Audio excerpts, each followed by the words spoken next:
Hi folks, welcome to the Sunday Catechism. We are here looking at the 10th commandment. We're on question 80, and what I'll do is I'll read it to you and then we shall consider it a little bit. Now we know that the 10th commandment, by the way, is you shall not covet your neighbour's house, you shall not covet your neighbour's wife or his male servant or his female servant or his ox or his donkey or anything that is your neighbour's.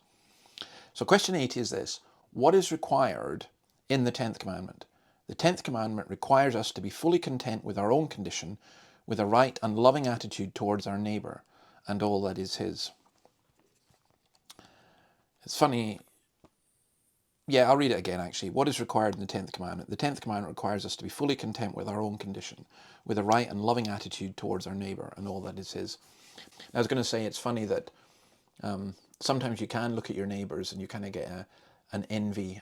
I don't think anyone around us, in terms of our neighbours, has a swimming pool. But if they did, I'd probably be quite covetous of it. And you look at certain things and you can be covetous in different ways. Now, I like the scripture verses they give for this, that are Hebrews 13 verse 5, our conversation or a way of life be without covetousness, and be content with what we have, because God has said, I will never leave you nor forsake you. Contentment is quite difficult. I'm quite surprised they didn't have Philippians, Paul saying, I've learned the secret of being content in any and every situation, whether well-fed or in plenty or in want. Another one they mention is 1 Timothy 6, godliness with contentment is great gain. Oh my goodness, isn't that true? Godliness with contentment is great gain. It's so easy to envy. You know, in fact, I would argue that so much of our society is based upon envy, and that causes so much harm.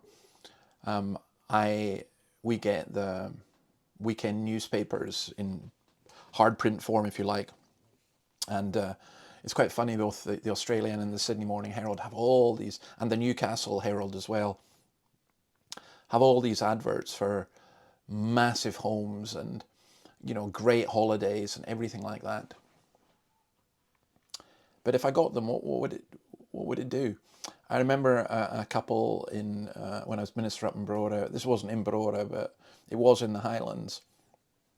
I remember them taking 10 years to build their dream house in the Highlands.